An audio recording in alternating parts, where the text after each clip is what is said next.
ಅಧಿಕೃತವಾಗಿ ಕಾರ್ಯನಿರ್ವಹಣೆ ಮಾಡ್ತಾ ಇದೆ. ಆ್ಯಕ್ಚುಲಿ ಸದನದಲ್ಲಿ ಬಿಲ್ ಬಂದಾಗ ನಾವು ವಿರೋಧ ಮಾಡಿದ್ದೇವೆ. ನಾವು ಇದರ ಪರವಾಗಿ ಇರಲಿಲ್ಲ. ಯಾಕೆಂದರೆ ದೆಹಲಿಯಲ್ಲಿತ್ತು, ಫೇಲ್ ಆಯಿತು, ಬಾಂಬೆಯಲ್ಲಿತ್ತು, ಫೇಲ್ ಆಯಿತು, ಹೀಗೆ ಹಲವು ಇದರಲ್ಲಿ. ಜೊತೆಗೆ ಇಲ್ಲಿ ಅಥಾರಿಟಿಯ ತಳಗಡೆ ಯಾವುದೇ ಒಂದು ಜನರಿಂದ ಆಯ್ಕೆಯಾಗಿ ಬಂದಿರತಕ್ಕಂಥ ಸದಸ್ಯರು ಕೆಲಸ ಮಾಡೋಕ್ಕಾಗೋದಿಲ್ಲ.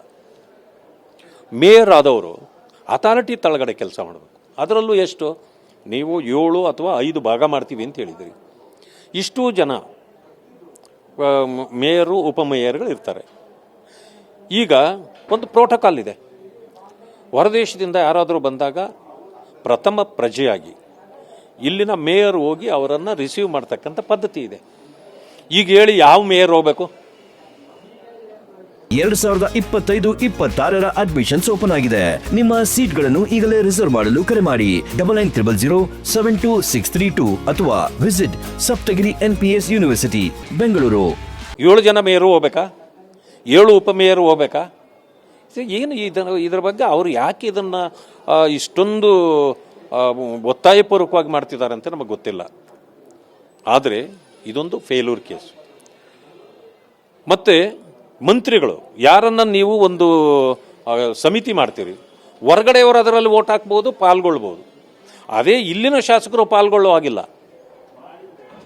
ಇಲ್ಲಿವರೆಗೆ ಸದನಕ್ಕೂ ಇದು ನೀವು ಏನಾದರೂ ಕಾರ್ಪೊರೇಷನ್ದು ಸೆಷನ್ ನಡೆದರೂ ಕೂಡ MLAಗಳು ಹೋಗ್ಬೋದಾಗಿತ್ತು. ಅವ್ರದ್ದು ಕೂಡ ಹೇಳಿಕೆ ಅಥವಾ ಏನಾದರೂ ಇದ್ದರೆ ಹೇಳ್ಬೋದಾಗಿತ್ತು.